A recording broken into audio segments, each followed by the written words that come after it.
Toyota lance une Camry redessinée tous les 5 ans depuis 1987. La plateforme, la mécanique et les dimensions sont à peu près inchangées cette année, mais il y a quand même plusieurs modifications qui ont été apportées pour améliorer la consommation d'essence, le comportement routier et l'espace intérieur. Le moteur de base est toujours un 4 cylindres de 2,5 litres qui est jumelé avec une transmission automatique à 6 rapports. Au catalogue, on trouve aussi un très puissant V6 et un rouage hybride qui a été remanié cette année.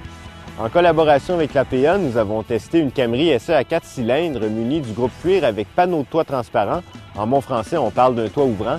Et équipée comme ça, la voiture vaut environ 31 000 $.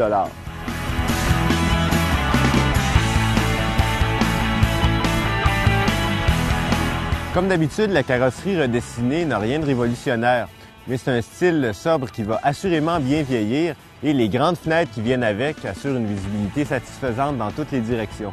Toyota a remplacé l'environnement zen de l'ancien modèle par un design plus recherché. Certains matériaux sont très chics, comme le dessus du tableau de bord en simili-cuir cousu, mais il y a d'autres surfaces qui ont l'air plus ordinaires et toutes les pièces s'emboîtent pas de façon harmonieuse. Sur le plan pratique, par contre, tout fonctionne bien. Même le nouvel écran tactile de la radio du GPS et de la connexion Bluetooth est rapide et facile à comprendre. L'espace est toujours aussi généreux pour 4 personnes et le coffre est un des plus volumineux de la catégorie. Les sièges sont bien rembourrés, ils sont confortables autant à l'avant qu'à l'arrière, sauf que le coussin est un peu trop court pour bien soutenir les cuisses des personnes de grande taille.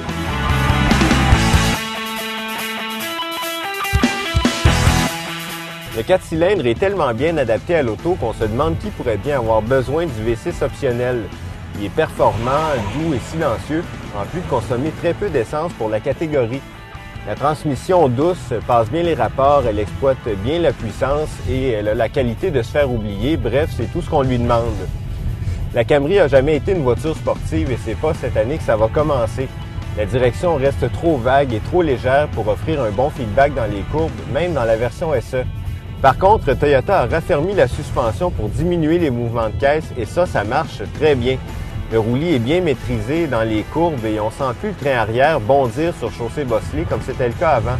Même la fameuse pédale de frein spongieuse de Toyota a disparu, c'est dire comment le comportement routier a été amélioré sans toutefois sacrifier le confort qui a toujours été associé à l'auto. Si vous avez déjà conduit une Camry, vous ne serez pas dépaysé au volant de la nouvelle version. C'est toujours une auto spacieuse, confortable, économique à la pompe et elle devrait aussi être très fiable parce que la mécanique a fait ses preuves depuis longtemps.